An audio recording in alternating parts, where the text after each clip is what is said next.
Nandito na ang pinaka-latest na balita para sa ulat ng panahon. Magandang araw mga kaibigan.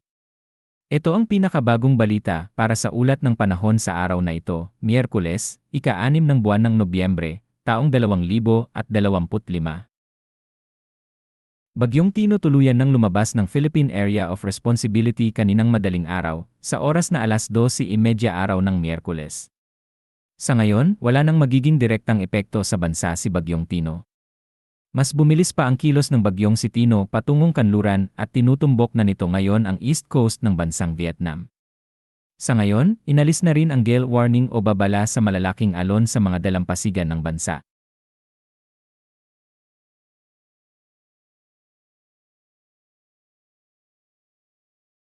Update naman sa panibagong bagyo na namuo sa silangan ng bansa, na pinangalan ng Uwan o may international name na Phung Wong. Sa ngayon, ang bagyong Uwan ay nasa layong 1,645 kilometro silangan-hilagang silangan ng Mindanao. Mabagal pang kumikilos ang bagyong Uwan sa bilis na 10 kilometro kada oras at patuloy pang nagpapalakas habang nasa karagatang Pasipiko. Sa mga susunod na araw, inaasahang magiging isang super typhoon category si Uwan habang papalapit sa bansa. Ang bagyong Uwan ay inaasahang papasok sa Philippine Area of Responsibility sa Biyernes ng gabi o sa Sabado ng madaling araw.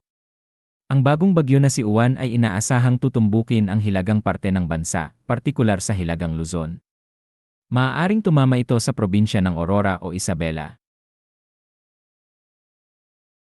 Habang malayo pa ang bagyong Uwan, ang lahat ay inaabisuhan na maghanda sa pagtama nito sa kalupaan, lalo na sa Northern Luzon, dahil tinatayang magiging mapaminsala ang bagyong ito dahil sa dala nitong malalakas na hangin at malalakas na ulan.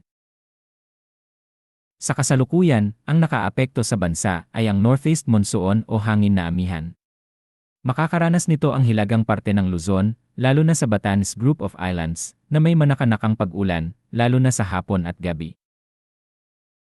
Para sa nalalabing bahagi ng bansa, ang lagay ng panahon ay magiging maulap at may paminsan-minsan na pag-ambon o localized thunderstorm, lalo na sa hapon at gabi.